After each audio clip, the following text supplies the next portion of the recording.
call Zack Bock.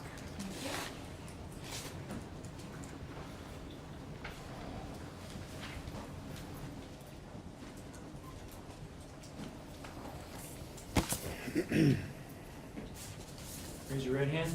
You swear to tell the truth, the whole truth, and nothing but the truth, so help you God? I do. Have a seat, scoot up to the microphone, speak into it directly. Please spell your first and last name.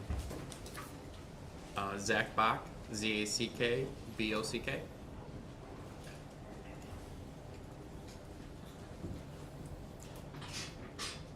Zach, how did you know Dee Warner?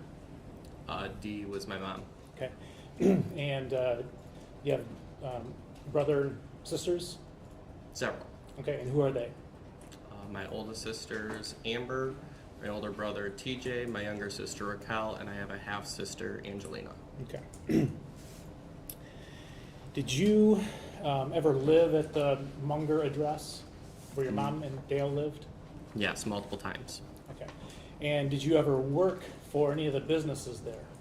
Yes, multiple times. All right. What was the latest time that you worked at any of the businesses? I was working there until I believe June of 2021. And do you know when you started? The first time? No, when you ended in June 21, when had you started? How long had you worked up until June 2021? Probably about 4 years. Okay. And what did you do in that stint? My mom and Dale were going through, they had just fired their previous accountant, Mark Weisberg. We're going through a lot of financial issues. Okay. And so they brought you in? Yes. Okay. And what did they bring you in to do? To help the accountant clean up the books. Okay. And help the accountant that they were having trouble with, or a different accountant? A new accountant. They were being audited by the IRS at the time when I... Okay. So Mark Weisberg, the old accountant, was gone by the time you got there? Correct. Okay. Can you describe the businesses that were run out of the Munger address? When I first started back, there was the farm operation, there was the chemical fertilizer company, the trucking company, and for about 1.5 to 2 years, there was the vegetable farm. Okay. The farming company, did it have a name? Warwick Farms. Okay. And the chemical services? Warwick Farm Services. Okay. The trucking company? DDW Investments. And the vegetable farm? Do Russell Potato Farm, but the LLC's name was the Spud Factory. Okay.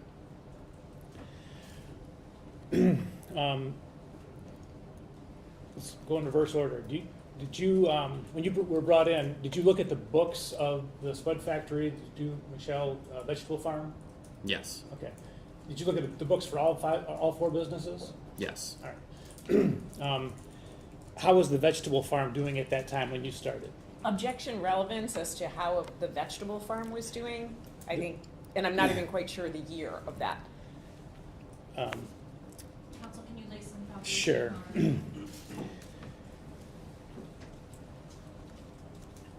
on- I can tell you the relevance of this, Your Honor, but it's just, I don't want to say too much on the record, is I guess what I'm getting at. So if you just give me a little latitude to establish some of the particulars. Okay. Thank you, Your Honor. All right, so do you have a year that you were first looking at the vegetable farm books? It would have been probably 2015 and 16. Okay.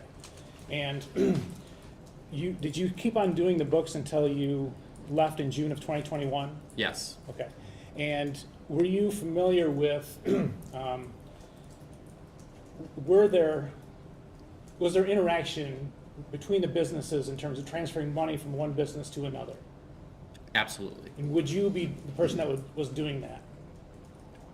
Once I had started it, yes. Then I was typically the one that transferred money between the different Okay. businesses. All right. And in terms of the vegetable farm, was that a business that contributed money or that took money? Took money. Okay. And in small quantities or big quantities? It varied. Okay. Did it ever vary to be a plus? No. Okay. So it's negative the whole time. All the time. All right. Did that business being negative all the time jeopardize the other businesses, if you know? As far as I could see, yes. Okay. From a financial standpoint, I mean. Correct. Okay. And how did it jeopardize those other businesses? To what degree? It was taking money out of the other businesses, well, the other business that was actually profitable. Okay. And which business was profitable? DDW Investments. What about the farms? Warwick Farms was not very profitable. Okay. And what about services? Services was not very profitable, mainly because of the fact its largest customer was, in fact, the other entities that my mom and Dale owned, Okay. meaning Warwick Farms and the Spud Factory.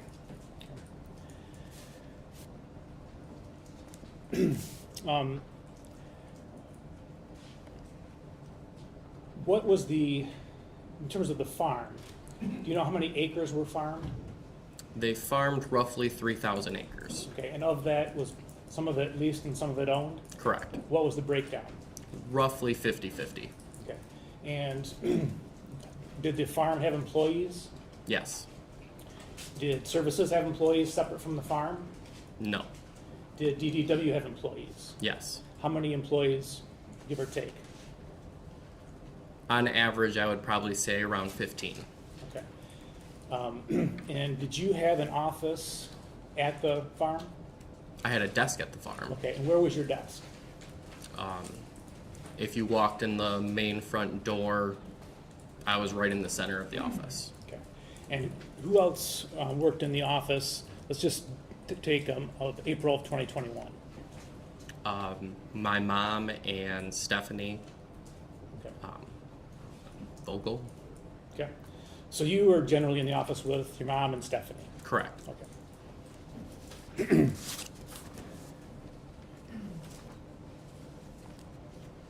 So, do you know Dale's responsibilities as it relates to those four businesses? I'm talking about 2019 through 2021. Dale was typically responsible for employees outside of the office, as well as the, I'm going to say the operating side of the business, the putting the crop in the ground, taking the crop out of the ground, spraying, putting fertilizer on, that type of thing. And when you say the business, do you mean the overall business or a particular one of those businesses? Pretty much all of the businesses. Okay, so including the trucking company? I mean, my mom handled the majority of the actual trucking company employees along with Todd, who was the dispatcher, and the mechanic was the only other employee that was outside that kind of worked with both the farm operation as well as the trucking company. Okay. And who had responsibility over the office workers? My mom. Okay. How are the businesses owned, if you know? The trucking company, DDW Investments, was owned solely by my mom. The remaining companies were owned 50-50 between both my mom and Dale. Okay. And you, as a person that was operating the books, you saw the documents that established that? That, as well as the conversations with the third-party accountant that prepared their tax Objection returns. as to hearsay. I'm assuming we're just talking about the second part of that statement? Yes, thank you, Honor. Between Dale and your mom, was there ever any conversation that you personally heard regarding the ownership of the trucking company? I guess, can you be more specific? Did your mom state openly that she was a sole? Objection, I believe he's calling for hearsay on behalf of Ms. Warner. He's talking about a conversation that Mr. Bock would have overheard allegedly between Mr. Warner and Ms. Warner. This is a conversation that involves the defendant, so his response is what I'm getting at. But also, what she is going to be saying is a present sense impression, what is currently the state of affairs, not a past recollection. So your question goes to what Mr. Warner said? No, what Dee said is the present state of affairs and his response to that. Okay, I'll allow it. Thank you. My mom often spoke about how she was the sole owner of the trucking company, as well as the LLC operating agreement that I had access to in the office, I could physically see it. Okay, and when she would say that, I'm talking about just in front of Dale, right? That's what we're talking about, She'd say it in front of anybody. right? But she said it in front of Dale. Oh, Okay, absolutely. and did he say, no, you're not the sole owner? Never. Okay.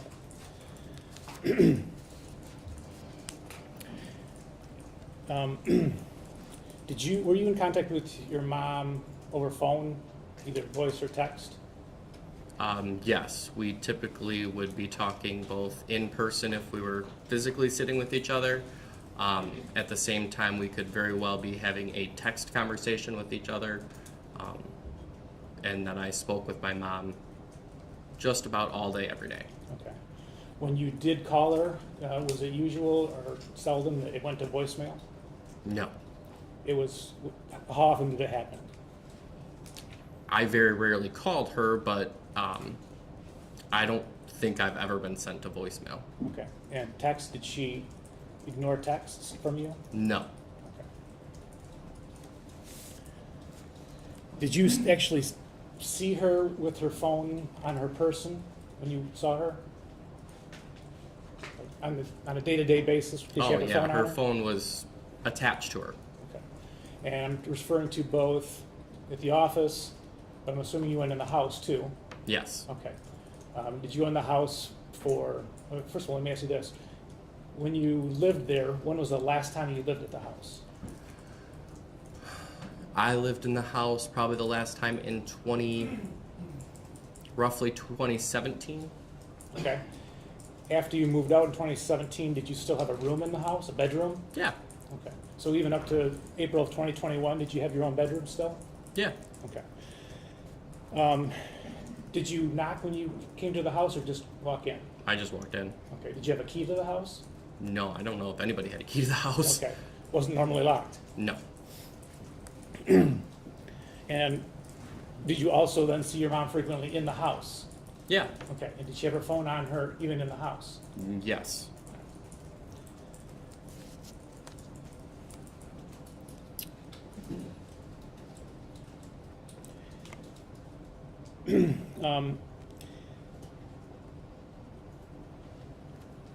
Was there a foreclosure looming at any point while you were doing the books? Oh yeah. Okay. Approximately what year was that? 2018, 2019. Okay. And why was there a foreclosure looming at that point in time? North Star Bank, who had the majority of all of their loans, the loans had matured and they were asking for payment and we couldn't pay them, nor could we get it refinanced. Okay, so what did North Star have an interest in? What properties? All of the property. I Okay. think the only thing they did not have an interest in was the house. Okay. But the rest of the property around the house? Surrounding the house, and of the farms that they owned personally, I would say they had a lien against 95% of the farms. Okay, and were you aware of the cause of the trouble that didn't allow you to pay North Star Bank? The potato farm. Okay. So, do you know what happened to stave off foreclosure? A lot of things had happened to keep them from actually foreclosing. We actually had worked with my Uncle Greg. My mom had called my uncle to try and help figure out and negotiate Objection with. as to hearsay. Okay. Yeah, just tell us the financial arrangements, please. Ultimately, we had to sell a couple of the farms to satisfy the bank to give us more time. Okay. Was there also an issue around that period of time with John Deere? Yes, Okay, would that mean the John Deere dealership? Or company John Deere? the company John Deere. Okay, and tell us about that. The equipment loans were all in default as well. And What kind of so, equipment are we talking about? tractors, sprayers, planters, Farming everything. equipment? Yes. Not the trucking No. equipment? Okay. All right, and so what was the nature of the problem regarding the farming equipment? Why wasn't that being paid for? There was the John Deere dealership that they worked with had set up, they called it a roll program, and in this roll program, when my mom and Dale initially made their first down payment, then every year that equipment could be rolled into a new piece of equipment, and that down payment stayed with that piece of equipment. But they signed new loan agreements for each new piece, and when John Deere, I'm assuming, probably did some type of an audit and realized that they didn't have these down payments because they were being held. Object as to lack of personal knowledge when I hear him say, I imagine that, or I think that, or I suppose that. None of that appears to be based on personal knowledge. I agree, Your It's the same. Honor. What was John Deere trying to do financially in regard to your company? John Deere, His company, Well, I'm sorry. I guess, things sure have changed in the last 30 seconds. Can you rephrase? Yes. What was John Deere trying to do in regard to Warhead Farms? they were coming to collect their equipment Okay, and sue them. all right. And what did you have to do financially in response? Or did they collect their equipment? So John Deere actually ended up turning those contracts and forcing the local John Deere dealership to buy them out of those notes, and then the local John Deere dealership ultimately sued my mom and Dale and the companies. Okay. And who's the owner of the local dealership? His name is Paul Bader. Okay.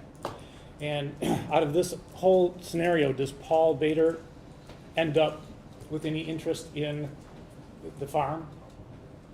Eventually, yes. Okay, and how did that happen? Part of the settlement between Paul Bader then suing my mom and Dale and the companies, the attorney had come up with a plan to. Objection. I just want to establish this is based on personal knowledge and not something that he was told, or because I didn't hear anything about a background in accounting. All I hear about is this is Ms. Warner's son who came in to look at the books, and I'll explore that with him. But this seems to be a lot of detail for someone who is, I think, a bookkeeper. So I don't know that he's actually personally involved in this. Counsel, if you can lay more Absolutely. foundation as to where, you know, Were you making the payments to Bader? I made the payments to Bader. I came to court. I did the research for the attorneys on behalf of the lawsuit regarding Paul Bader and John Deere. Okay.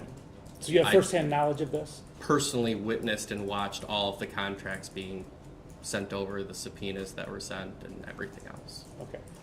So what was the resolution then of the deal with Paul Bader? The resolution was that it was kind of killing two birds with one stone. So to stop North Star Bank from continuing the foreclosure and Paul Bader from ever being able to actually collect on any winnings from a lawsuit, Paul Bader ended up buying all of the farm ground from my mom and Dale, and then turning around and selling it back to my mom and Dale on land contract. In doing so, this relieved the foreclosure from North Star Bank, as well as giving Paul Bader the ability to add an additional, I think it was $450,000 on the top of the loan to satisfy his payment for his lawsuit. Okay. So he paid off North Star, Correct. and he had added another $400,000 on top of that, and your mom and Dale owed then that much money to Paul Bader. So then we made a monthly payment to Paul Bader. Okay. And do you know what the total debt was to Paul Bader? The exact number, no, but it was just over $4 million. Okay. And as of April of 2021, were you still making payments on that debt? Correct. As of June 2021, were you still making payments? Correct. All right.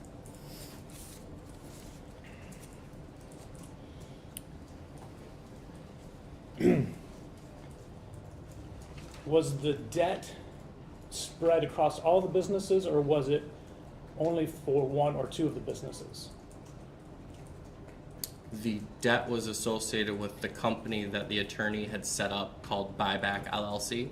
Okay, The collateral was Buyback LLC and the farm ground itself. The Buyback received the money from DDW or Warwick Farms to make that payment. okay.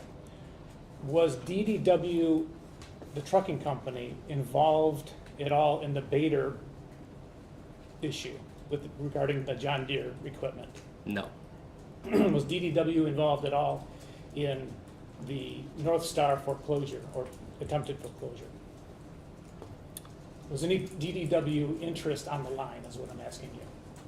yes, briefly until we got the DDW portion of the debt refinanced with TLC Community Credit Union. Okay. And do you know the amount of DDW that you had to refinance at that point? Less than 500,000. When you left, well, let's just go in April of 2021, what did the finances look like for the farms, services, and DDW? In other words, were all three thriving, all three terrible? How were they doing in general terms? Warwick Farms was not profitable and was being held up by a constant transfer of money from DDW Investments to Warwick Farms. Warwick Farms Services was really not doing much of anything. The only income that was coming off of that company was through seed sales. And it too was borrowing money from DDW. Okay. Not nearly as much as Warwick Farms, but still borrowing money from DDW. And in, let's say 2020, do you know the revenue of DDW in round figures? Roughly just over $3 million. Okay. And how much of that did you profit? In 2020? Yes. In 2020, I believe there was roughly a $700,000 profit. And of that 700,000, some of it went to pay the debts of the other businesses? All of it went to pay the debts of the other businesses. Did you run the payroll also, or at least did you see the books for payroll? I ran the payroll, yes. Okay. Was there ever a time that you had trouble making payroll? Every week. Okay. And what period of time are we talking about? When you say every week, are we talking just 2021 or going back even farther than that? We struggled to make payroll from the time that I started working back at the farm and the trucking company since 2016, 2017. Okay. And what did you do in order to make payroll? We did a lot of things. A lot of times when it came time to pay the Warwick Farms employees, I transferred money from DDW to Warwick Farms in order to be able to make the payroll. We would turn around and hold off on sending the tax checks to the IRS until there was sufficient funds to be able to cover those. We'd hold on to vendor checks so we could send out different invoice or pay for different invoices that we had received from the businesses.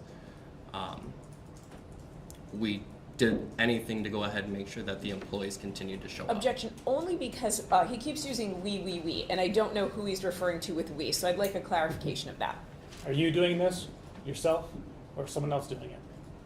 I'm doing it with my mom, I guess. And she's the owner of the company? Correct. Okay, thank you.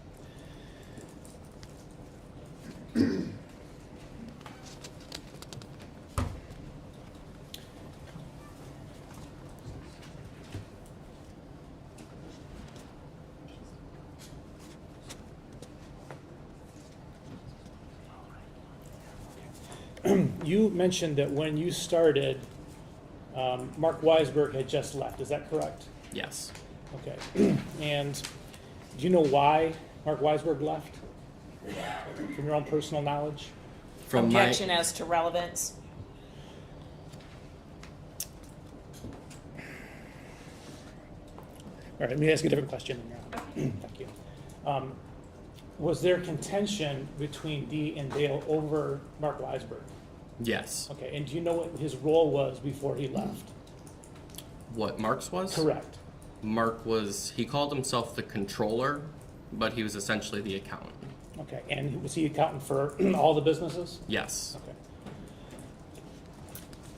Okay. Did you personally witness any discussions, disagreements, arguments between your mom and Dale regarding Mark Weisberg in that frame of time? I did not personally witness.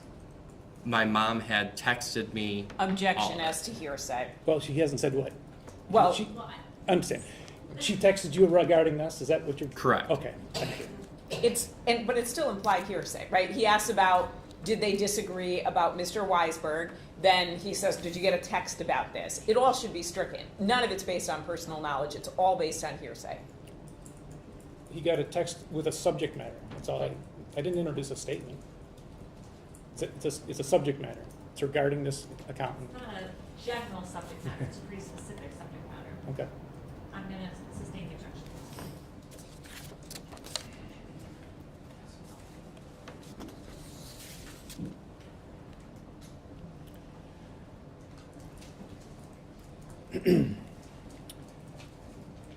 Was there a point that you and your mom bought a lake house in Lenawee County? Yes. Okay. And were there conversations, and you don't have to say what was said, but was there a conversation about that before you bought the house with your mom? Yes. Okay. And who bought the house? Who went in on it? Both my mom and I. Okay. And what time period was this happening? 2019. Okay. And Or I'm sorry, 2018. 2018, okay. Where were you living at the time? I was living at a house that I was renovating on M50 up at, we called it the Cedar Point property. Okay. And where did you live once you purchased the house, the lake house? I moved into the lake house. Okay. And which lake is it on? Sand Lake? Who made the down payment for that house? Both my mom and I. And then who made the monthly payments? Both my mom and I. Did your mom tell you her plan regarding that lake house? We had, the conversations we had had about the lake house was that it was going to be both an investment as well as, Objection as to conversations, hearsay. This is 8033, Your Honor. This is her plan regarding this property. Thank you. both an investment as well as, she called it her safe haven, a place for her to be able to go when her and Dale would get into a fight. Okay, thank you. Did she use it in that manner once you had the house? Yes. Okay. And how often would she come to the lake house? I would say on average, probably about once a month. Okay. And I'm just talking about overnights now. Yes. Okay. And were you present? I mean, did you leave the house or were you there when she came? Sometimes I came home and she was there. Sometimes I knew she was coming. Sometimes she would just show up. Okay. And the times that you knew she was coming, was this like, planned weeks in advance, or you get a last minute notification? It was usually a text, I'm on my way. Okay. And did she bring anybody with her when she came? Lena? Okay. Was there ever a time she came for overnight without Lena? No.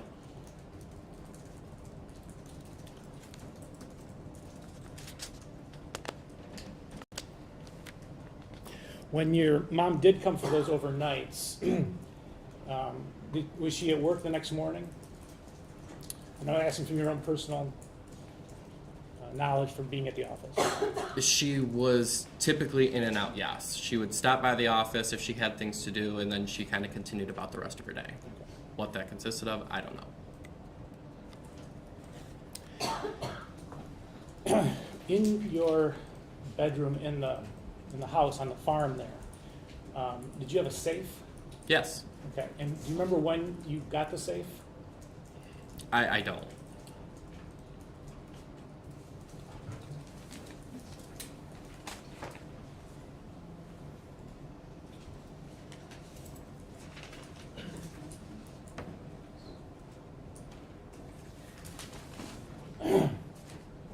Showing you what's been in this is People's Exhibit 3. Do you recognize the safe in that picture? Yes. Okay, how do you recognize the safe in that picture? That was the safe that was in my bedroom. Thanks. Did there ever come a time when you couldn't get into the safe? Yes. Okay. What were the mechanisms that you'd use to get into the safe? There was a combination to it. It's an electronic safe, so you type in the combination and it opens, and then you also have a backup key. Okay. And when you had trouble getting into it, was it with the key or the combination? The combination. All right. And how would you typically get in, with the combination or the key? The combination. All right. And where did you keep the key when you weren't using it? The center console of my car. Okay. So it wasn't even in your bedroom? No. And so how did you discover you couldn't get into the safe?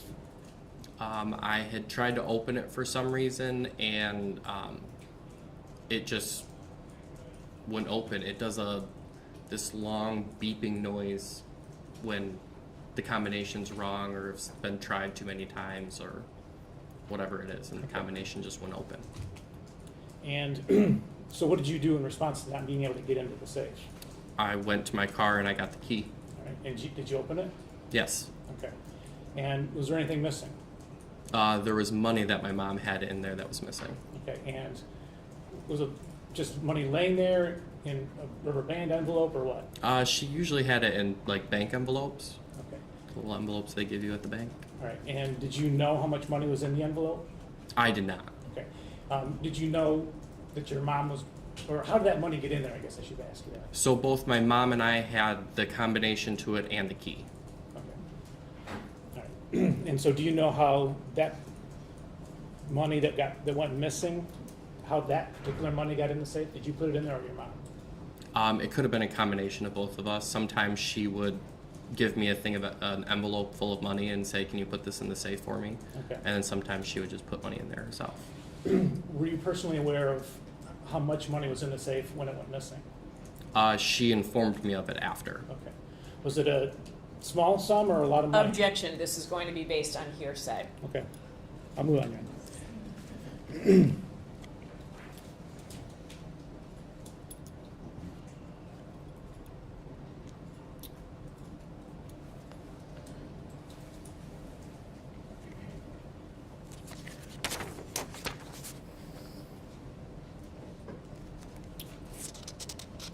Did you ever ride in the car with your mom?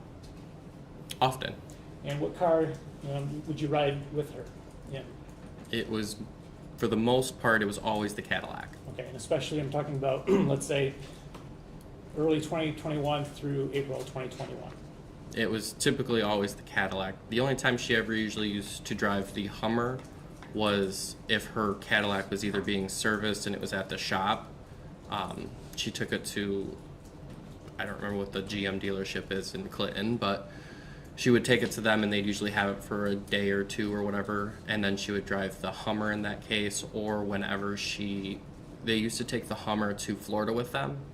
So in March, usually when they would come home from Florida, she might drive the Hummer for a couple of days because there was still stuff in it. Okay. Were you familiar with the things that your mom regularly kept in the Escalade, in the Cadillac? For the most part. Okay.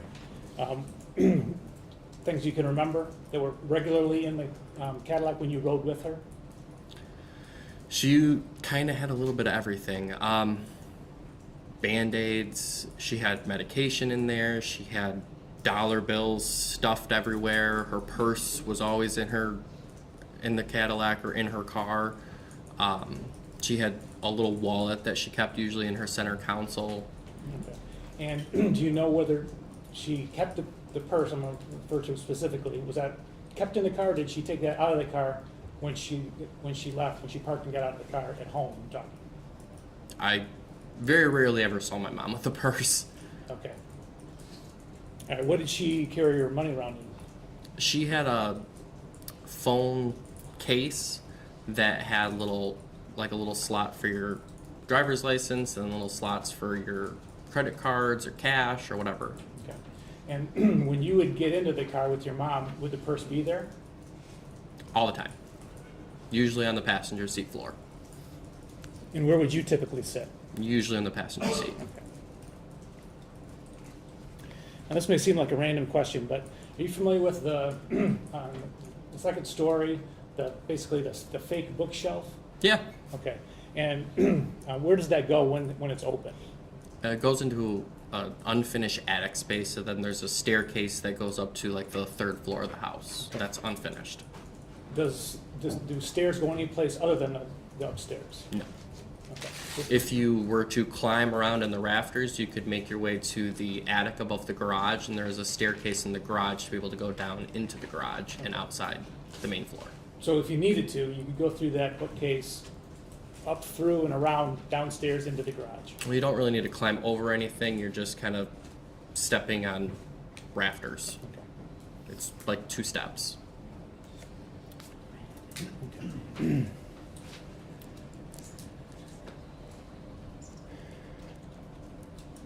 Did your mom ever tell you her plan for the future as it regards to the trucking business? Like, who was going to end up with it? The plan would change.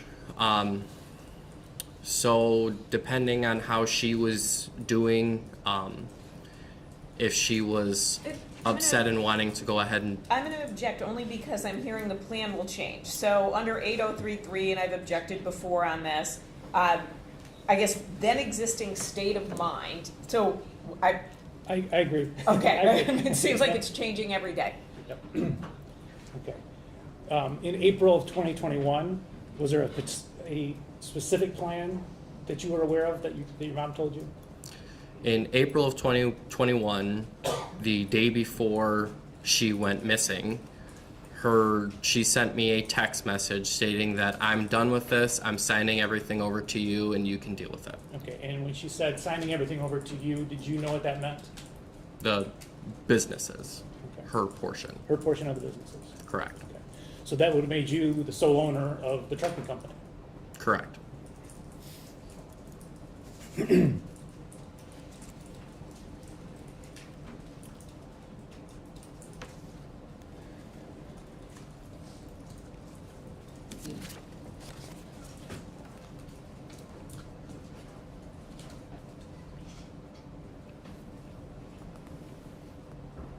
Do you know your mom kept the keys to the Cadillac?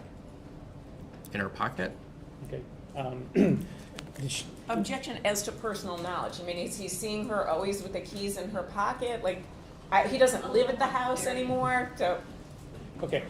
Did you see what your mom did with the key when you guys got out of the car?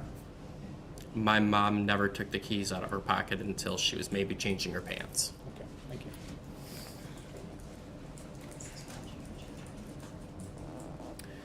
Again, random question. From your own personal knowledge, do you know your mom's email address that she mainly used? I know her personal email address and the business email address. Okay, and can you give those to me?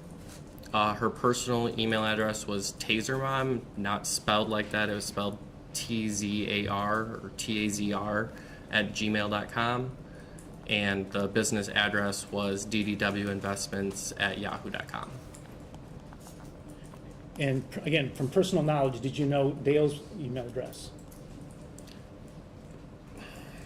I don't. Okay. I think it was Dale at Warag or me or iCloud.com or something like that. Okay, that's fine. I didn't send things to Dale.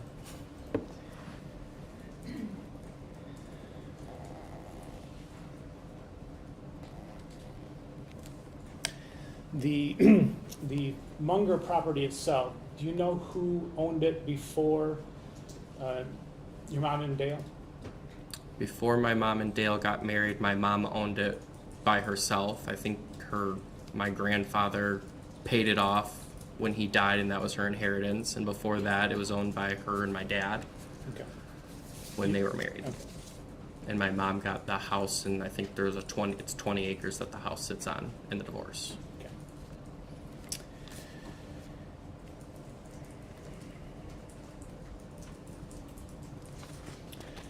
All right, I want to take you to Saturday, the 24th of April, 2021. Did you see your mom that day? Briefly at my sister's house. Okay, approximately what time of day was that? Would have been probably early morning, or I'm sorry, late morning, Okay. 11-ish maybe. Without saying the same thing you said, what did she look like? Anything She had different been about it? upset. Okay. And how did you know she had been upset? While she was texting me all morning, and Objection as to hearsay. Just asking for your observations. her face was red, her eyes were puffy. You could tell she was crying. Did you see her at all that later after you left Amber's? No. Did she say anything, again, while at Amber's, regarding her plans for that day? She was bringing Lena over there, or picking Lena up. I think she was picking Lena up. And the girls were doing something, and I had just kind of randomly stopped by. Okay. I think I went back home. I want to make sure that I heard you right, and maybe I didn't. When she told you she was done with the business, where was that? Where did that take place? Via text message. And do you know what time that text message came across? Sometime that afternoon. All right, so later after you'd seen her at Amber's. Correct. Okay.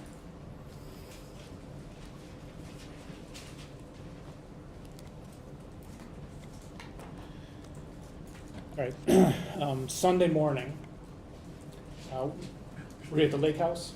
Yes. And without telling us what was said, did you get any phone calls that morning? I got a phone call from my sister Raquel. All right.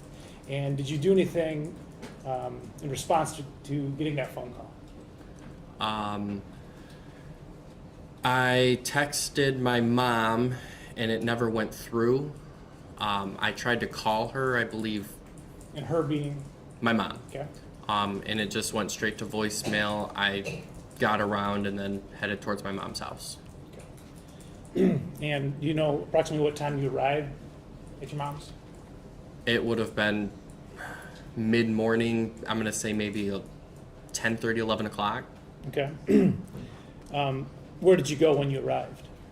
I had parked in front of the office and went into the office. Okay. Did you see any vehicles parked down at the office? My mom's Hummer was in front of the office, and the JCB was sitting in front of the office. Okay. And tell us what the JCB is. So the front door of the office, the Hummer was on the right-hand side of that, and the JCB was kind of parked on an angle on the left side of the front door. And what is a JCB for those who don't know? It's like it's got a bucket on the front of it. It's we move fertilizer with it, dirt. Okay. Did you ever see it with anything other than the bucket on it? Yeah, there's you can put forks on it. Okay. I've used it where you can put forks on it. You can put like a big platform on the front of it. Okay. And do you recall what it had on that morning? A bucket.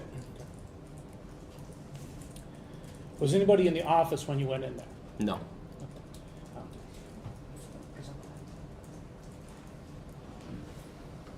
Is this the office?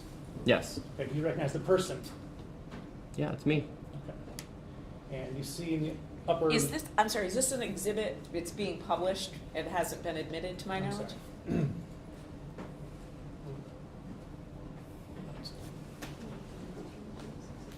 Yeah, I mean, we're using it for demonstrative purposes, Your Honor. I don't think it needs to be marked. I'm certainly willing to mark it, let's put it that way. Again, the maps yesterday, again, that's unusual to not have things admitted as an exhibit, but to just put up photographs to use for demonstrative purposes, that's generally not how demonstrative exhibits work. And so if they want to admit it as an exhibit, I think it should be admitted as an exhibit. I can do that, Your Honor.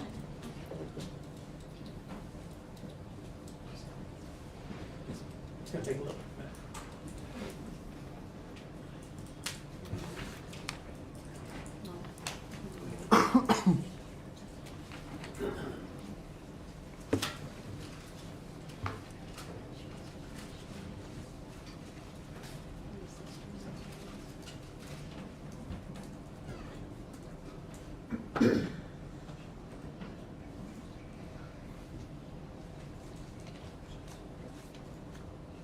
May I approach the witness, Your Honor? Yes. All right, I've marked this as People's Proposed Exhibit 29. Do you recognize that picture? Yeah. Okay. What is in that picture? It's the main office, and I'm standing at my mom's desk. Okay. Is that a fair and accurate representation of those contents? Is that what it looked like on that morning? Yeah.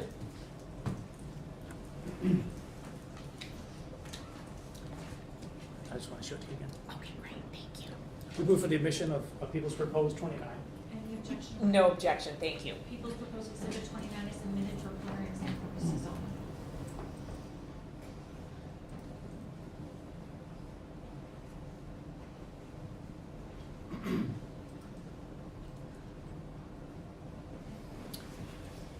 Okay. In that, do you have a pointer? Oh.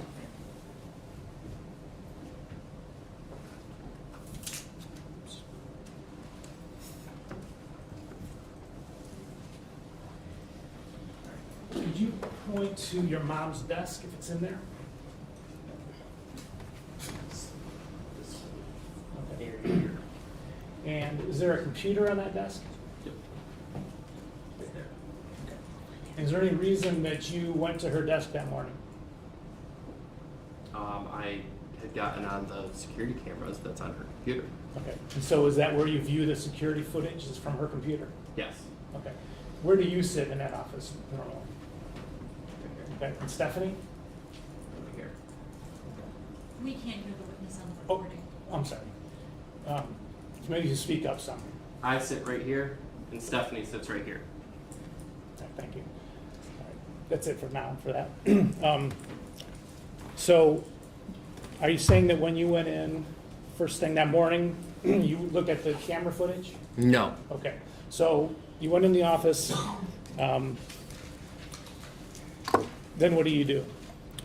When I had first walked into the office, I kind of just walked in, probably yelled, hello, mom, anyone, and then kind of just walked through the whole. This part to the left is the conference room, and to the right, you go into the lunchroom / Dale's office, and then another door is the where Todd sits, the trucking office. And then I walked through the back part of the trucking office where there's like a storage room. Okay. See anybody? Nobody. All right. So then what did you do? So then I had walked back out of the office, and then I had walked back up towards the where one of the semis was parked. Okay.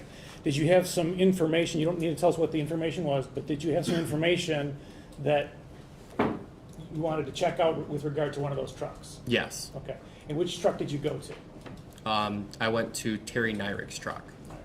And what was? Sorry, I didn't hear that. Terry Nyrick's truck? Thank you. And you've mentioned Todd, the dispatcher. Correct.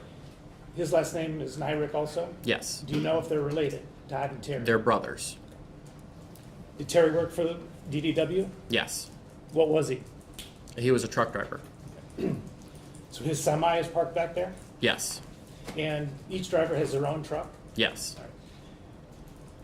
What was the purpose of you looking in his truck?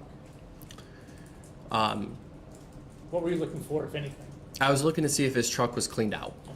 And why would it have been cleaned out? He had quit Okay. the day before. Was it actually cleaned out when you looked in? No. Can you show the number? That's about it. The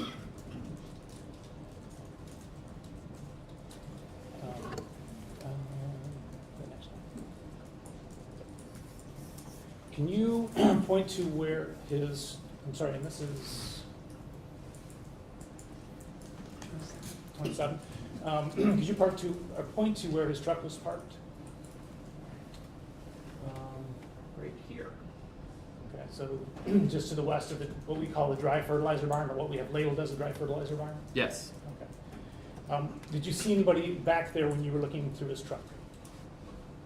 No. Okay.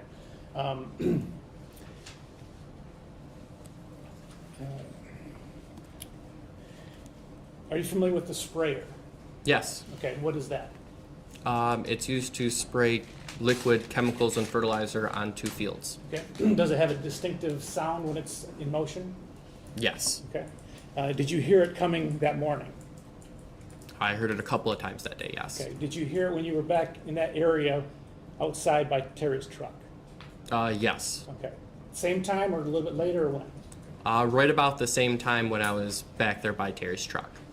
Did you see the sprayer at any point? I I'm did talking about not. at that moment in time. No. Okay. I only heard it. All right. Does anybody else arrive in that general area while you're still there? So shortly after I stopped hearing the sprayer, I met Dale as I was leaving the Terry's truck. Okay. And can you point to the spot where you met Dale at? Right here. Okay. So There's a basically, little concrete pad right there. all right, so it's basically the southwest corner of the dry fertilizer barn, outside the barn. Yes. Okay. Did you have a conversation with Dale at that point in time? He had said, "You really don't know where your mom is?" And I said, "No." Okay. Then he talked about, the fight that they had and what was going on. Okay. So you were looking for your mom. You hadn't heard anything from her, correct? Correct. All right. And Dale came up and he asked you about your mom first thing. Correct. All right.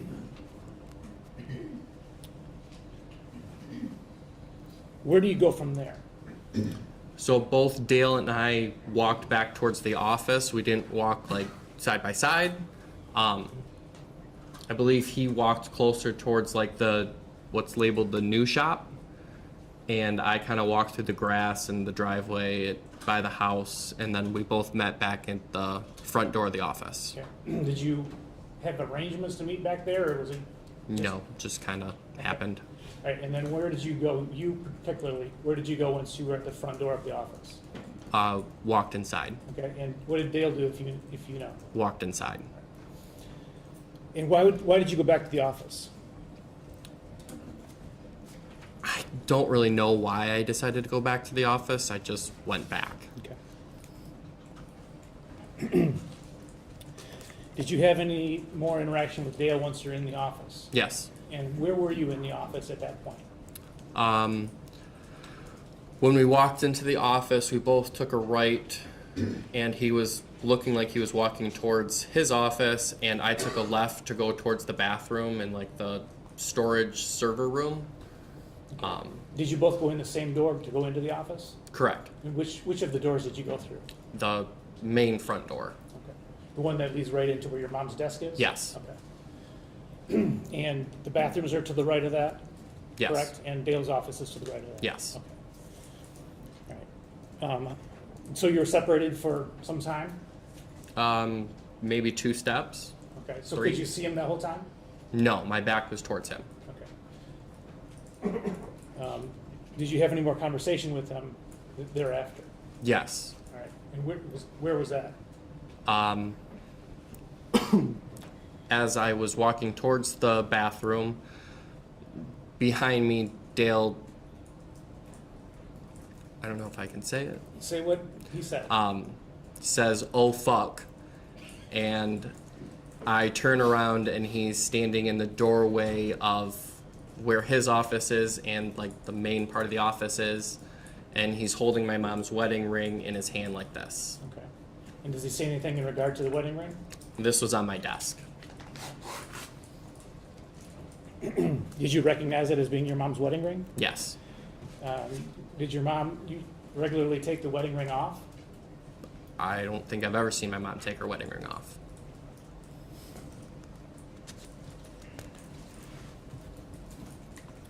Did he say anything else to you at that point in time about, did he say anything more about the ring? No. Okay. Did he say anything about any other subject while you're standing right there? He just said that the fight was really bad.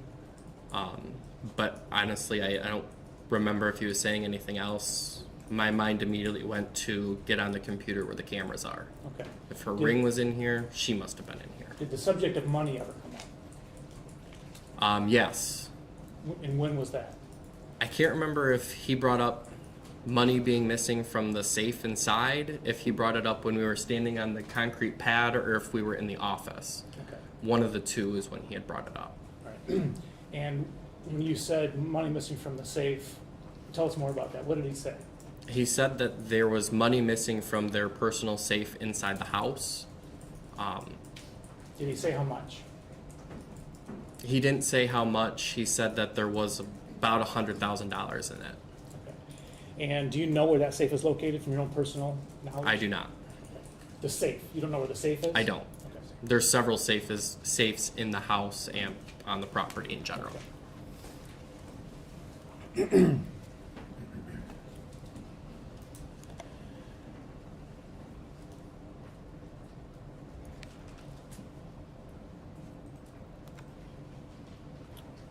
Did Dale say anything about what had happened that morning before you saw him?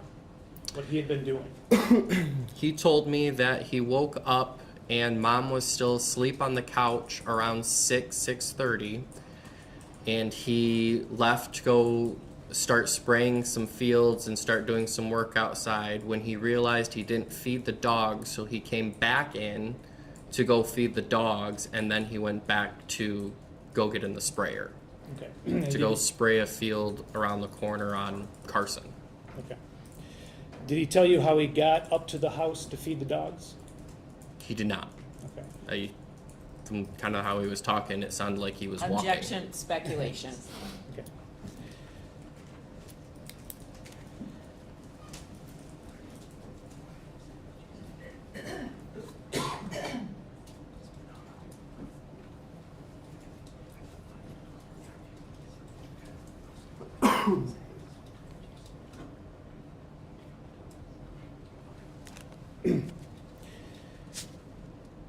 All right.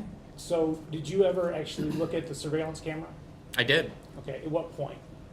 As soon as he showed me my mom's wedding ring, I immediately got on my mom's computer and opened up the camera system. Okay. And you can see not only live feed, but you can go back. Objection, leading. I'll rephrase that. Thank you. What did you look at on the camera? I started going back to, I originally looked at the office camera, because there's only one camera in the office, to see if I could find when somebody had been in there, and the only person that I had seen that morning was my sister Raquel. And then I just kept going further and further back until I could see when something had happened. Okay. So there's a camera in the office. Yes. Okay. Do you know where the other cameras were? Yes. Can you point to them on the map? So there's one here in the office, there's one right here at the peak of this building that kind of looks at the scale that's right here. There's another one, I think it's actually further down here, that's looking over here. There's one back here that's looking out at like the fuel tanks. I think that's... Is there one inside the old shop? Inside here, yes. There's one that looks out this door, but you can't see out of it. You can see inside the shop, but that's it. Okay. And is there one inside the new shop? Yeah, there's some, I don't know where it's at, but there's one in there. Okay. And the one in the office, do you know what it points at? The one in the office, it points at like my mom's desk and kind of that, like that picture you showed me. Okay, thank you. Okay, that's all the questions I had on that. So you go back, what are you looking for on the camera? I'm looking for my mom. Okay. And how far back do you go? I had gone back, but I think when I was sitting right there, I had gone back to the previous day when there was other people in the footage. Okay. And did you see her on the cameras at all? I never saw her on the camera. Okay. Are there places on the property that the cameras don't hit? The house. Okay. Could you get from the house, could you drive the Hummer from the house down to the office without being seen on camera? Yes.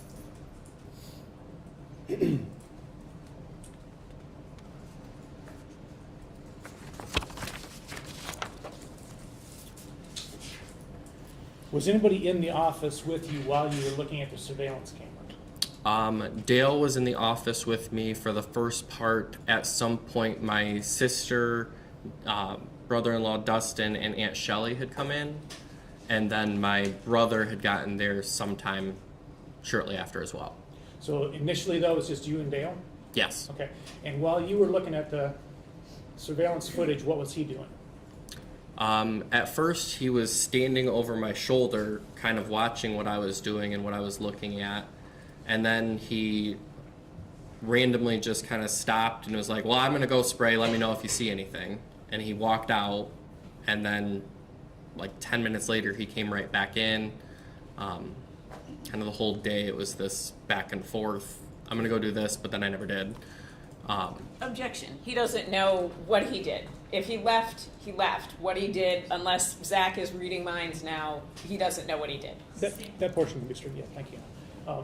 When he would come back in, what would he do? Continue to stand there and ask questions what we were doing. Okay. Did he ever look over your shoulder again at the footage? Several times. Was there a point in time that you went into your mom's drawer? The desk Yes. drawer? Okay, why did you do that?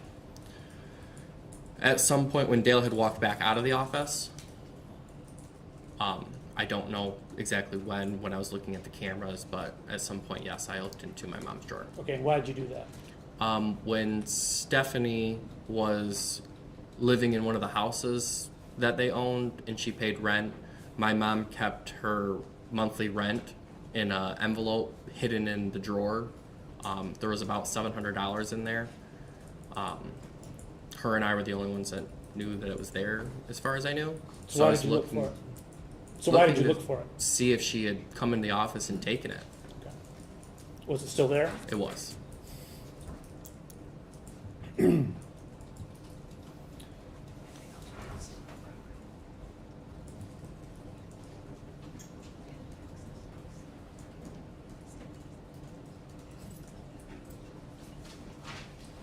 The safe that was in your room, did anybody else have either the code or the key besides you and your mom? No.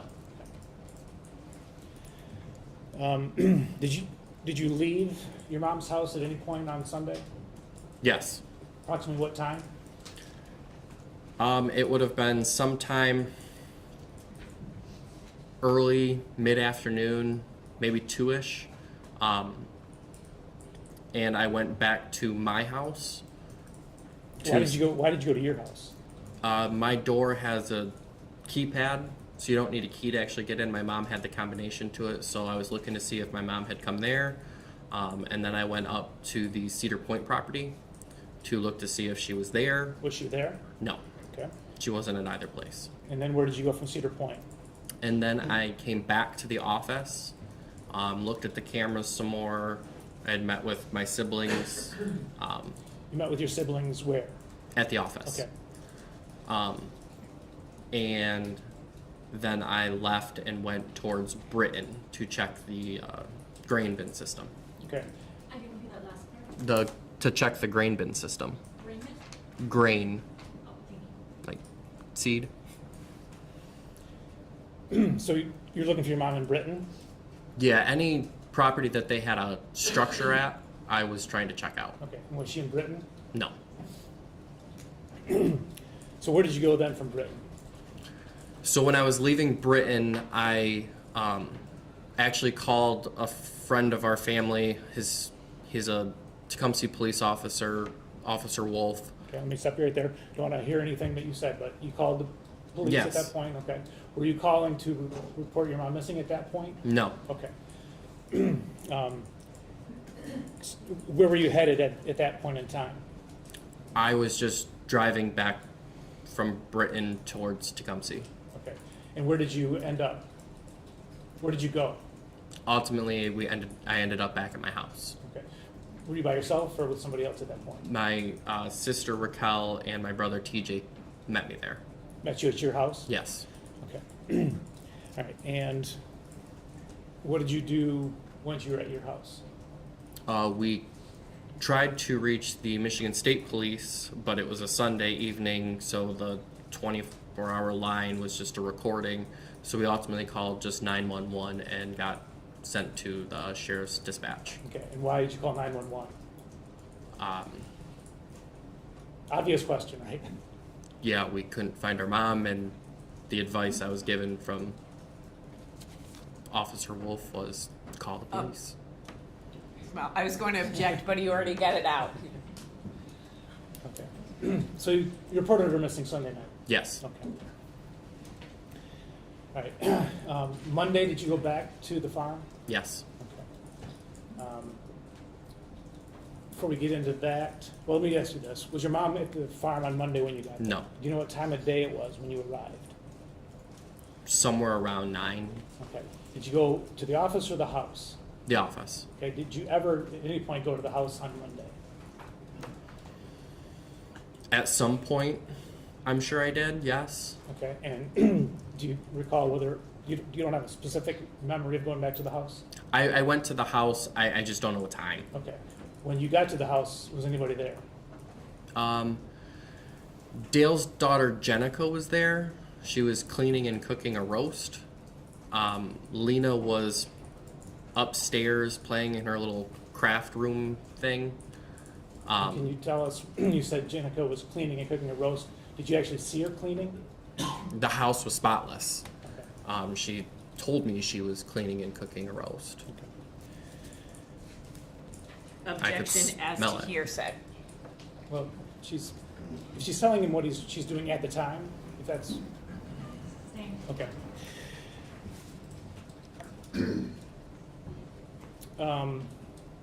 Did you try to get on the cameras on Monday? Yes. Why were you doing that? During the day, I was looking at the cameras to, once again, keep seeing if there was different cars or anybody that had come in and out that maybe I had missed the day before. So I was just playing back as much of the footage as I could see on individual cameras to see anything. Okay. And what about later in that week? Did you try to access the cameras later in the week? I believe it was later that night when I had gotten home, I was trying to look at the cameras on my phone and I had been locked out. Okay. You'd been locked out of the phone. Did you try? I was locked out of the camera system, not out of my phone. Okay. So on that night, you couldn't get the cameras on your phone. Did you try after that on your mom's computer? I don't remember if I had tried it again on my mom's computer. I had actually texted the IT guy to ask why I couldn't get onto it, and then he told me why. Did you try to get on the office computers on Tuesday or after Tuesday? Yes. Okay, and what happened when you tried to get on the office computers? We couldn't log into the server. The server password had been changed. Did you need the server password to do your job? Yes.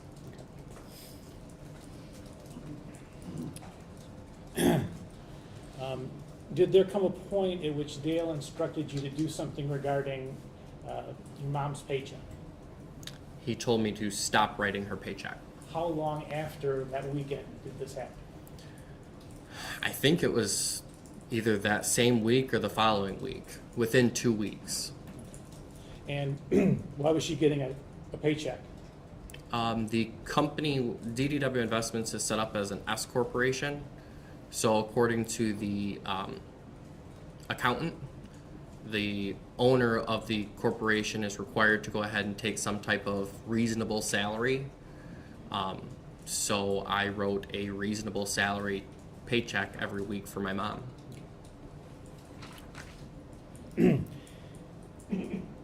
Did Mark Weisberg ever come back to the businesses? Yes. Okay. When did that happen? It was in June June of? 2021. Okay. And you worked through June of 2021? Not all of June. I think I left in the beginning of June. Okay. Did you overlap at all with Mark Weisberg? Yes. Okay. Was he brought back as a employee? From the looks of it, yes.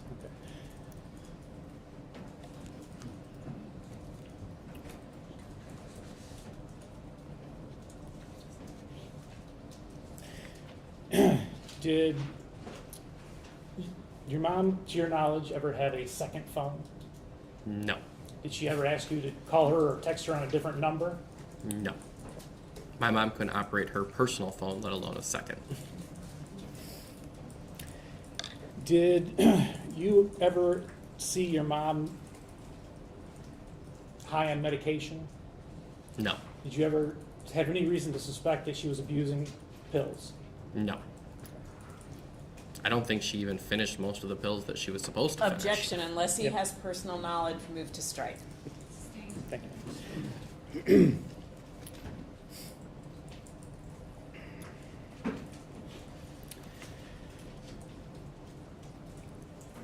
Did you ever have a conversation with Dale about the viability of the farming business? Several. Okay. And what did you tell him about the farming business? That it was a failing company, it was cancer that was going to take the rest of everything down. And what was his response? I'm a farmer, that's all I've ever known. I don't have any hobbies, I don't have any friends. If I didn't farm, I don't know what I would do.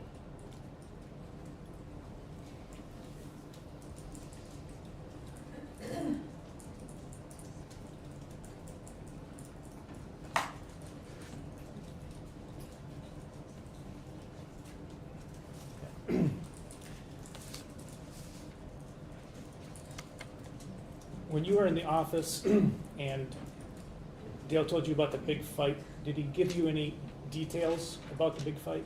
He did not.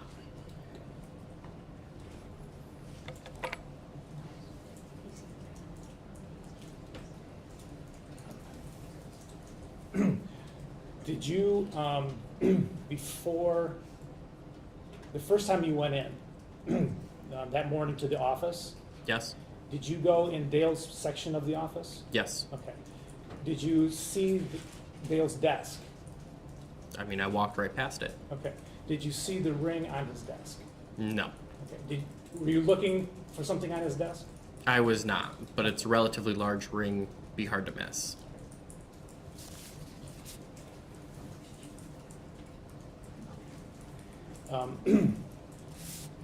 Last thing I have is, tell us about your mom's relationship with your half-sister, Lena. Lena? Yes. They were inseparable.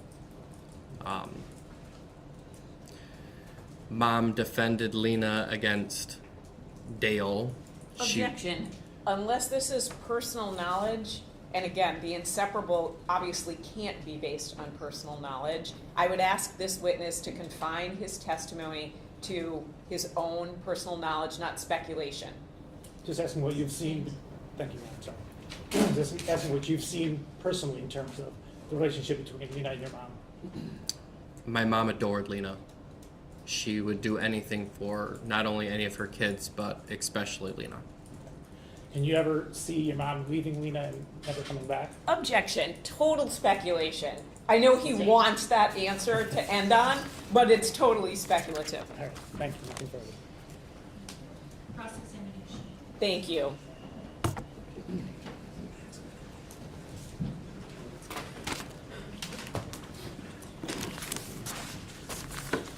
Mr. Bock, my name is Mary Chartier, and I represent Mr. Warner, and I have questions for you this afternoon. I want to start off with some things that you may have done yesterday. So, did you view the proceedings in this case yesterday or today before you came to court? Did I view the proceedings online? Yes. I watched my sister Raquel's yesterday online. What time? Probably around 7:30ish. Did you watch her entire testimony? I did. Did you watch anyone else's testimony? I did not. Were you told that you couldn't be in the courtroom because you were a witness? I was told that I could not be into the courtroom because I was a witness. Because you needed to be sequestered, right? Did someone use that word with you? I honestly couldn't tell you. Well- I was handed a subpoena, and then when I got here, I was told to either hang out in the hallway or I can go into a room in the back. Okay, so when were you handed a subpoena? A couple weeks ago. And who handed that to you? Police officer or some? Yes. The report to court yesterday, want to make sure I'm getting this correct, about what time? 8:15, 8:30. and then you are told you can hang out in the hallway or you can go into a room, right? Yes. And then what did you do? I went into the room for a little bit and did some work on my computer, and then I went out and sat in my car for a while until the lunch break, went to lunch with my siblings and my family, and then came back here and sat in the hallway. What were you told about why you couldn't be in the courtroom? That I couldn't sit in the courtroom until I testified. And was it explained to you why? Not really. That I'm to sit there, I'm a witness, and I gotta go ahead and stay and wait until I'm up. And that's the only thing that was explained to you? There might have been more. I guess I don't recall exactly what they said. Who's they? The police officer and I think either Jackie or David. And that's Ms. Wise and Mr. McCready, the prosecutor, and then the assistant prosecutor. Is that who you're referring to by Jackie and David? Correct. And then who was the police officer? Dreyer? Detective Drewer? Yes. From the Michigan State Police? Yes. And so you're saying they didn't tell you why? They didn't tell you why you couldn't be in the courtroom? They very well could have told me why I couldn't be in the courtroom. I was reading the piece of paper that I was given. Did they tell you you couldn't be in the courtroom because you're a witness and because you can't hear what other witnesses say until after you've testified, right? Okay. Okay, right? So you can't be in the courtroom to listen to what witnesses say. We've established that. Did they tell you not to talk to any other witnesses about your testimony or their testimony? Yes. Right. And yet you still went home and watched your sister's testimony, I did. knowing that you couldn't be in the courtroom to hear her testimony. You couldn't talk to her about her testimony, but you thought it was a good idea to watch her testimony. I did. Knowing that that would violate a court order on sequestration. Objection, Your Honor. The order did not cover that specific conduct. And I know we have already discussed this. I disagree with that because this witness has clarified he knew he couldn't be in the courtroom because he couldn't hear testimony. He knew he couldn't speak to his sister or any other witness about testimony, yet he went home and watched testimony on a video. That violates both the spirit of the order and the order itself. I think we've already discussed this, and I don't find it violated the order, so I will sustain the objection. What was the distinction in your mind about why you couldn't hear the testimony live, you couldn't speak to your sister about it, but you thought you could watch it on TV before you came into court and testified? It was on TV. I wasn't aware I shouldn't be able to watch TV. So you think there was a difference between hearing it live and then watching it later while you were at home? I wasn't in here witnessing it, or it wasn't affecting anything that I would have said.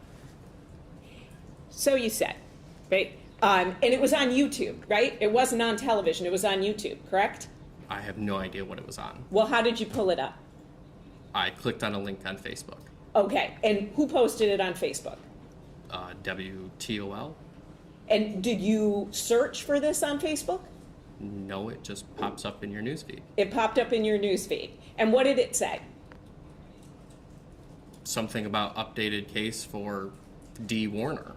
And you clicked on it. And then you saw that it was your sister's testimony? Yes. And you thought it was a good idea to watch it? Yes. Okay. Did you see it on the Justice for Dee Facebook page? I don't really look at what's on the Justice for Dee Facebook page. Okay, when's the last time you were on that page? I honestly couldn't tell you. Now, I want to talk to you about your claim that the trucking company, and that's DDW Investments. Well, Correct. Before we even get to that, let's go through your background. So when did you start working, what was your title at the company? I actually have no idea what my title was. You have no idea what your title was. Bookkeeper, would that sound accurate? Sure. Okay. When did you start being a bookkeeper? In 2008. 2008. How old were you at that time? 16. 16. And then did you continue on straight through to 2021? No, I was off for about 3 years, sometime in the middle there. Okay, and what did you do during that time? I sold real estate. So at 16, and at 16 you're saying that's when you took over for Mark Weisberg? No, Okay, so you worked there 2006 to when? And when you're saying you took over for Mark Weisberg? 2000 and probably 16, and when Mark Weisberg left is when I came back. I originally worked for the farm from the time I was 16 until I was probably 24, 25. What's your degree in? Have you taken accounting classes? No. Okay. What is your degree in? I don't have a degree. Did you go to college? No, Did you go to community college? Nope. Have you taken any classes in accounting? no, Have you taken any classes in bookkeeping? no. Okay, so you start at 16 working for your mom, and primarily working for your mom. Your mom and Dale or Mr. Warner own the companies, but it sounds like your mom is the one working in the office. Mr. Warner is out in the field doing those sorts of things. Is that accurate? Yeah, Okay, so at 16 you start doing bookkeeping for your mom. You take a few years off to do real estate, sell it, and then you come back and you continue on with your efforts, right? I mean, sure, yes. Wait, well, I would just want to make sure it's an accurate summary of what you're I saying. sold real estate the same time that I was both working for my mom, and the reason I was working for my mom was to help the actual accountant that worked in the office. She's the one that taught me how to use the program and what I was doing. Okay, so you also had indicated at one point that you did, well, let me ask you this, who trained you? The CPA that set the businesses up. Who is that CPA? Her name was Stacy Stefani. And how long did she train you? The whole time that she worked there when I worked there. Okay. Several years. Several years. And then when you came back after Ms. Weisberg, was she still there? Mr. Weisberg. Or, excuse me, Mr. Weisberg. Was this CPA still there? No. So you were essentially in charge of the books? She had come in to help us clean up the books. Okay. She was there for, I would say, less than a month. All right. So you also had indicated at one point you did research for some lawyers. Is that correct? Yes. Okay. Who were those lawyers? Both James Duzma and a gentleman named Brian Doyle. Are you saying you did legal research for them? No, I did research for my mom and Dale and hunting any of the documents and contracts down that those two attorneys asked for. Okay, so you found documents, whether it was in a filing cabinet or you had to go to a court to get them or somewhere else. But Sure. when you say research, you didn't write briefs or memoranda No. or anything like that. Okay. So I want to ask you now about this trucking company, that's DDW Investments, right? Yeah, That you said was owned primarily or solely by your mom. Is that accurate? correct. And was it ever, in your opinion, or based on your knowledge, owned by your mom and Mr. Warner? No. Okay, it never was. And so your position is that the entire time that that trucking business was in effect, it was solely owned by your mom. Yes. Are you aware, because you talked about court, that a court has held otherwise? I am not aware. So are you aware that in Judge Olsaver's court, have you been to any proceedings in this courthouse with Judge Olsaver? No. Are you aware that there are proceedings, civil proceedings, that have gone on in this courthouse? Yes. Because you've gone to some of them, right? Yes. And then are people keeping you up to date about what's going on? Sometimes, not all of it. Okay. So, but that seems to be a pretty significant point, that this trucking company that you come in and claim is owned solely by your mom, a court actually held was owned 50-50 by Dale Warner and Dee Warner. And no one told you that point? No. No one told you that on October 10th, 2023, a court held that 50% of the company was owned by Dee Warner, 50% of that company was owned by Dale Warner? No. You know, Okay. I'm going to object to this line of questioning. We don't have any of this in evidence. We will. So, same as yesterday, where the court, or excuse me, the prosecutor introduced a certified copy of a court order, we will get a certified copy of Judge Olsaver's order from October 10th, 2023, order regarding successor conservator's motion for an order. We don't need a narration. Okay, well, it's the title of the order, and I will move to admit it under that. I did not think with a court order holding that the company was 50-50 owned, that a witness would pop up on the stand and say, no, it was solely owned by my mother. That's a surprise, I think, to anyone who has been following these proceedings at all. So we will introduce a certified copy. And I'm moving on from this line of questioning. Sir, let me ask you about your relationship with your mother. Right? Yeah. Close, right? Very. And that lake house that you talked about, your mother funded that, correct? A large portion. A large portion of it. And she referred to it as her house, right? She referred to it as our house and the lake house mostly, but But at other times she would refer to it as my house, correct? yeah. Right. And you said she wanted it as a safe haven where she could go, or just she could go to the lake, right? Yeah. You also indicated that she would go there about once a month where she would spend the night. I would say on average once a month. Sometimes it wasn't even once a month. Sometimes it might have been never, and sometimes it might have been 2 or 3 times. So your mom leaving the farm and going someplace else was a regular occurrence, correct? Correct. And she would stay for how long? A day, maybe 2. A day, maybe 2. So for your mom not to be there, right, at least from Mr. Warner's perspective, given that this is going on day or 2, doesn't seem to be a surprise, right? Because your mom had done this before. Done what before? Left the farm in her home and going staying at the lake house. Your Honor, I'm not sure this witness can testify as to what was in Mr. Warner's mind. He's being asked to say what Mr. Warner thought. He can't testify to that. He doesn't know personal knowledge. That is correct. Okay. Not a surprise to you when your mom would show up at the lake house, correct? No. And stay there for a day or 2, right? I've met your client. Sir, I couldn't stand there. Move to strike. Okay, Mr. Bock? I mean, I know you're smiling at me, but I'm going to move to strike that testimony as being non-responsive. No issue. Right. You get that there's nothing humorous about this, correct? Not being funny. Okay. Well, you seem to think that this is, you're smiling and you're kind of making a joke about things. It's a serious business. You answer questions that are asked unless the judge tells you otherwise, correct? Get that? Correct. And were you told that by the prosecutors before you came in, you answer questions that you're asked? I don't think anybody's told me that. Nobody's told you? I'm always supposed to answer any question that I'm asked. Okay. And you watched Raquel's testimony, so you saw how that went. Question, answer, right? So that's how this goes. So again, no surprise to you when your mom would pop up at the lake house and spend the night. No. And are you aware that your mom would go other places over the years and not just to the lake house? I've gone with her. You've gone with her. And she would spend how long at those places? A day. And where would she go? We went to my Aunt Shelley and Uncle Greg's. We've gone to my Aunt Lisa's. Those were the only places that I've gone with her. Did you ever go to a hotel with her? I did not. Okay, are you aware that she did go to a hotel? Several times. I want to ask you, who had keys to the office, to your knowledge? To my knowledge, myself, Dale, my mom, Stephanie, and Todd.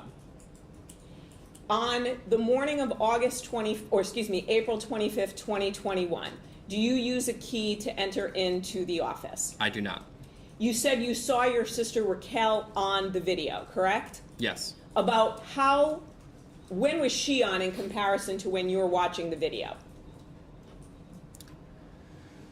She had gone into the office, I believe it was sometime 8:30, 9 o'clock. And then when are you looking at the cameras? About 12, 11:30, 12, somewhere in there. And how long do you spend looking at the cameras? I was there for probably about 2 hours. Are you looking at them at the speed that they run, or are you fast forwarding or rewinding quickly to look for people? I'm watching them. They're motion censored cameras, so it's only small snippets that you get to watch. So I'm watching that full, 30 seconds, 1 minute that the motion is happening. And you said you spent 2 hours doing that. Probably. And that took you to the, when, to April 24th or April 23rd? Yeah. Okay. No, so I mean, I was not clear about your testimony. When did it take you to in that first 2 hour block? April 24th or April 23rd? Some cameras were April 23rd and some cameras were April 24th. Just depend on how much movement was on them. And then why did you stop watching at that point? Because I watched enough where I never saw my mom enter the office where her ring could be sitting on the desk. So you watched, but I think you admitted on direct, there are blind spots all over that property, including in the office, right? Not really in the office. Well, you can't get in and out of that office without being seen on camera? I mean, if you climb a wall, yeah. Not just climb a wall, use a different door, right? There are multiple doors into that office. Multiple doors into the office. Right. That camera does not pick up, correct? Yeah. So then you go back to April 23rd and April 24th, and then why do you stop watching the cameras? I didn't see my mom on any of them, so I thought I should go look physically someplace else. Then when do you pick up watching the cameras again? Later that afternoon. How long do you spend doing that? Maybe an hour. When does that take you back to, or are you rewatching some of the things? You're rewatching the same things.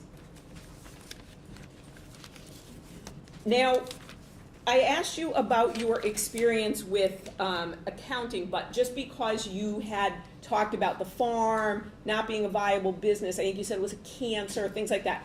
What experience do you have with farming?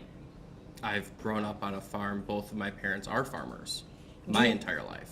Did you help run the farm? I've helped them in many ways, yes. Like what? I've helped both plant, harvest, do hay, cows. Did you help run the farm? By that I mean make decisions about what's being purchased, employees, that sort of stuff, before you began working for your mom at the age of 16. Before the age of 16, no. And what about with a trucking company? Do you have any experience running that before you worked for your mom at the age of 16? No. And what about with the chemical services portion of it? Do you have any experience of that before you began working with your mom at the age of 16? No. So when you're talking about the viability of the farm, it is based on your experience, I want to make sure, growing up on a farm and then the work you did for your mom. Well, in conversations with Dale. In conversations with Dale. But Mr. Warner disagreed with your assessment of the farm, right? But he couldn't ever show me where I was wrong. That he doesn't have to show you where you're wrong, though, right? Would you agree? Sure. Because it's his business and your mom's business, right? Correct. So he doesn't have to show, while you are his stepson, an employee, right? He can just say, I want to keep running the business. Sure.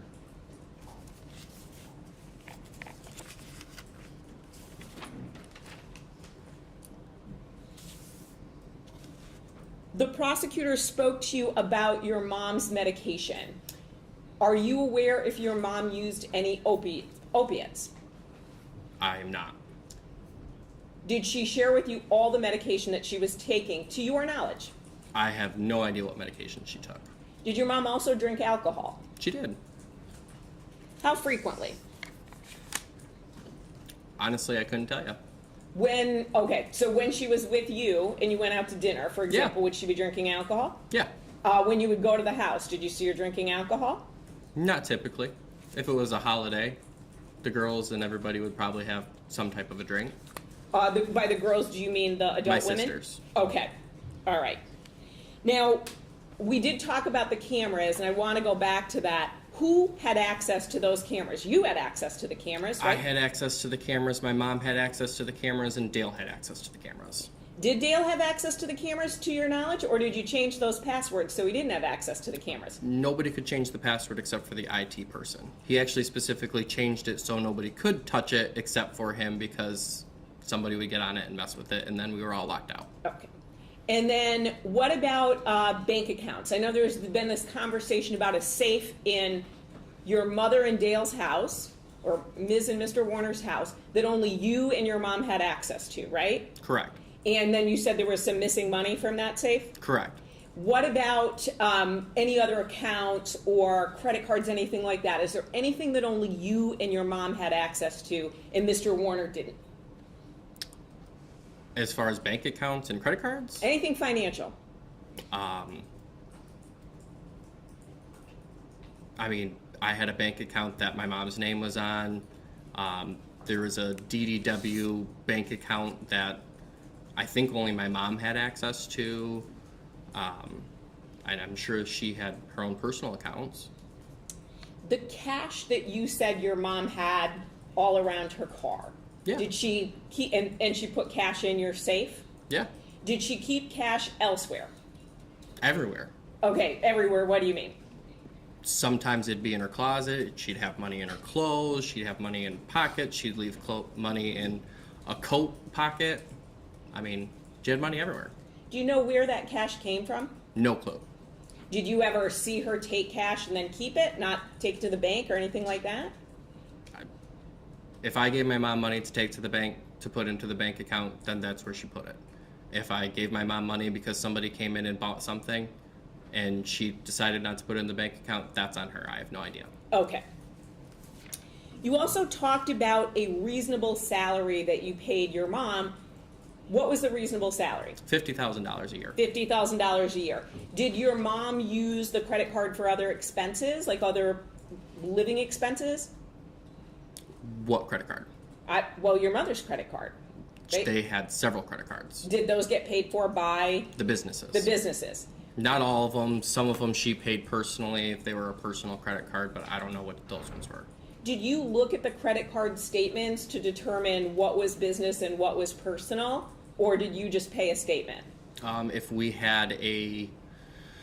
If we had receipts for them, the receipts were reconciled in QuickBooks to go ahead and reference either a member draws or a business expense. And by a member draw, do you mean an amount that is essentially paid to the owner or one of the owners of the business in excess of the salary?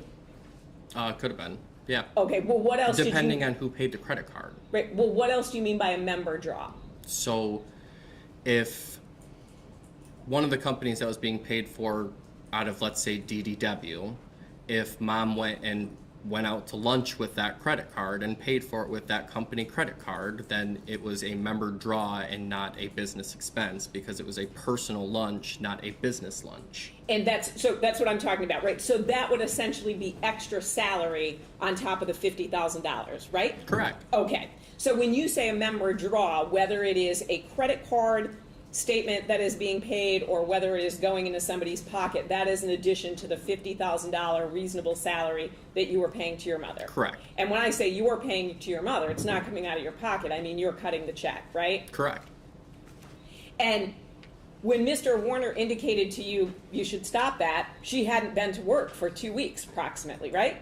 Sure.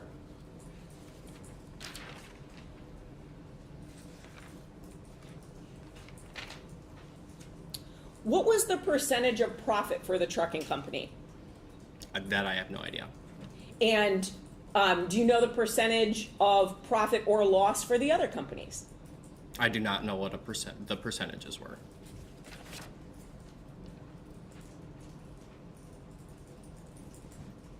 This safe where there's missing money, Yes. when did that come to your attention? Did you realize there's money missing from the safe? I believe it was around October of 2019. October of 2019. Did you call the police and say there's money missing from my safe? No, my mom knew who had taken it. Okay, I'm going to move to strike that because you don't have any personal knowledge of that, do you? She texted me that he took Nope, it. stop right there. I'm going to stop right there. Were you in that? She opened the door to this testimony. Beg your pardon? She opened the door to this testimony. Nope, I This is asked- responsive to her question. I asked if he called the police to report it. I didn't ask him to tell me what somebody else told him. She asked that question, and the reason why is his answer. You did open the door, counsel. Sure. Okay, great. So, did you call the police to report money stolen from your safe? No, And you didn't call 911 to say money was missing from your safe, right? no. Dale had admitted it to my mom. Were you there?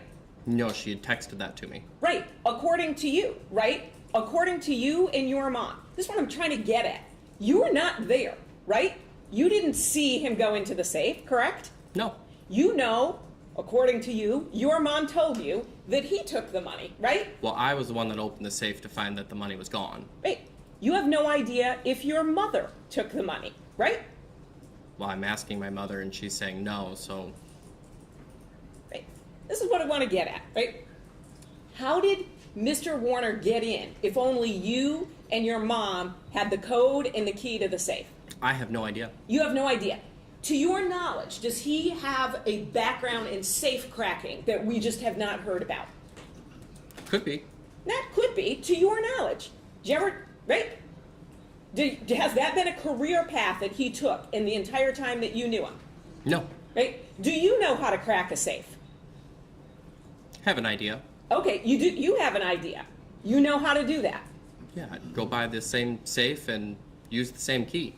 Okay, so you think a key for every safe is going to open up all safes? Well, when they are the exact same safe and they're not a safe for a gun or anything that's safe to be in it, then yeah.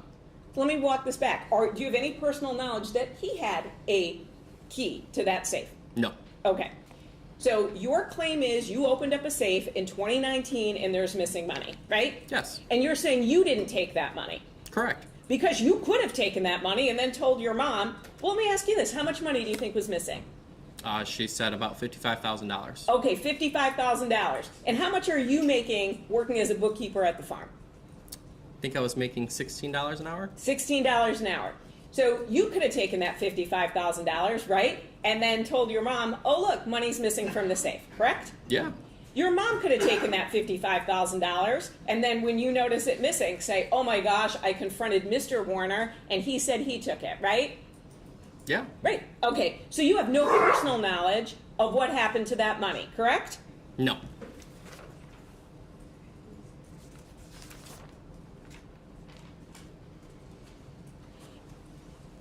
You also said something about keys were always in your mom's pocket. What keys were you talking about?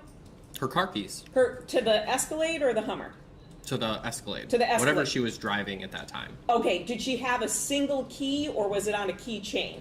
It was a single key. It was a single key. And you said she always kept it in her pants, Yes.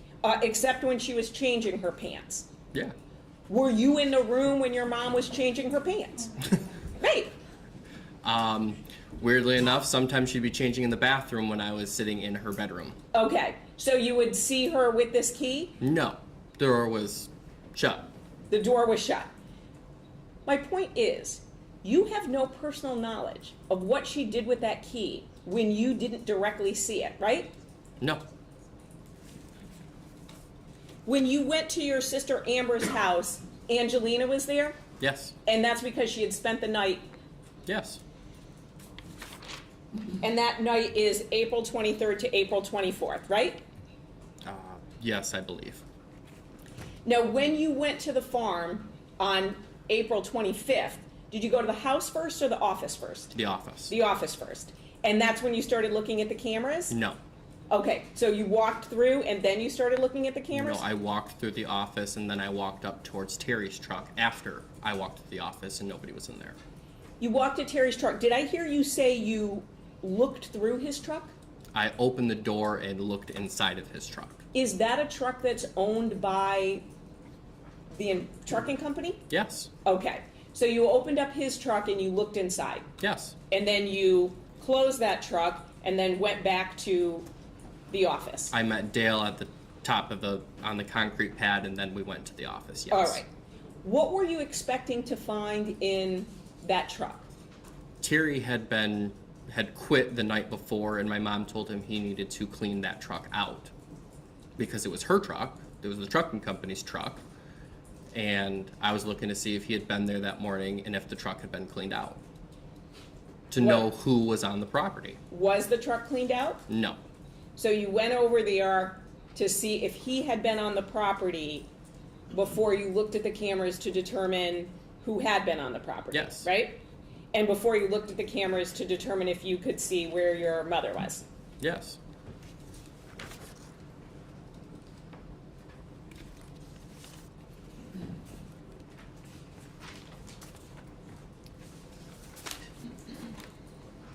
The server that you indicate that you didn't have a password to after your mom left the farm, you ultimately got that password, right? Nope. So you worked from April of 2021 to June of 2021 with no access to the server? No, we did. I had asked Dale about it. Dale contacted Kyle, the IT guy, and Kyle remotely logged into the server to go ahead and correct the problem, so we had access to QuickBooks again. Okay, so talk me through that again, because you said you didn't have access to the server, then I said you ultimately got the password, but you're saying no, that's not what happened, so I'm a little confused. So tell me what happened. When do you log on and you don't have access to the server? So I tried to log on, and QuickBooks does not let you open anything without having access to the server. So When did you try and do that? Tuesday. Tuesday. I contacted Dale via text message that I don't have access to not only the server, but anything. And whatever it is disconnected, so we need to get it reconnected. He said, Kyle assured me that that wasn't supposed to happen. I'll call Kyle. So he then called Kyle. Kyle remotely logged into the server, fixed the connection between all of the computers in the office and the server, giving us access to QuickBooks and all the files again. So how long were you without access? I couldn't tell you because I left. Okay. So you left and never came back? No, I left for that day. Okay, you left for that day. So the next day you did have access? Yes. All right. So because it made it seem like on direct you never got access again, and that's why I wanted to clear it up with you. I So- never personally got access to the camera system or any of that again. Okay. I'm not asking about the camera system. I'm asking about the server, right? So The is all the cameras same? are on the server's on the cameras. It's So all the how same did you system. do your job if you didn't have access? I didn't have access to the cameras on my phone. I still had access to QuickBooks on the computer. Okay. So you had access once you went back to work on Wednesday? I had access to one program, Oh, and that program was QuickBooks. QuickBooks. But you didn't have access to the camera system after that. Correct. Did you feel like you needed access to the camera system to do your job as a bookkeeper? No, but considering we were looking for my mother, his right. wife, then yes. But my question is, to do your job as a bookkeeper, did you think you needed access to the camera system? No. So you had access to the program that you needed to do your job. I just want to make sure I'm clear on that. Yes.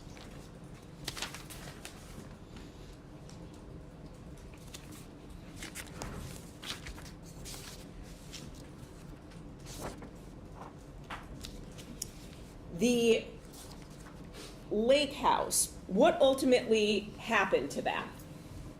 I sold it. What's the relevance of that, Your Honor? This was brought up on direct, that his mother helped him with the lake house. I'd like to know what the ultimate disposition of it was. Are we talking about after April 2021? Right. I don't see the relevance after she's gone missing. I'm gonna allow her. Okay. What ultimately happened to that lake house? It was sold. And then who got the proceeds from that? Eventually I did. All of it? Yes. Now, how many times have you been interviewed by the police in this case? Honestly, couldn't tell you how many times. More than 5 or less than 5? Probably more. More than 10 or less than 10? Probably more. More than 20 or less than 20? Probably more. More than, where are we going, right? More than 30 or less than 30? I genuinely could not tell you an exact number. Okay, so more than 20 times you have been interviewed by the police, correct? I have spoken with the police. I guess I don't know what you'd classify each one of them as an interview, but I have spoken to the police on multiple occasions, multiple times over the years. And I think that's a better clarification. So you've spoken to the police more than 20 times, right? Correct. What about with the prosecutor's office? How many times have you communicated with them? I would say probably less than 10. What about with any private investigators on the case? How many times have you communicated with a private investigator? Probably less than 10. And who are the private investigators you've communicated with? I have only communicated with one, Billy Little. And who hired him?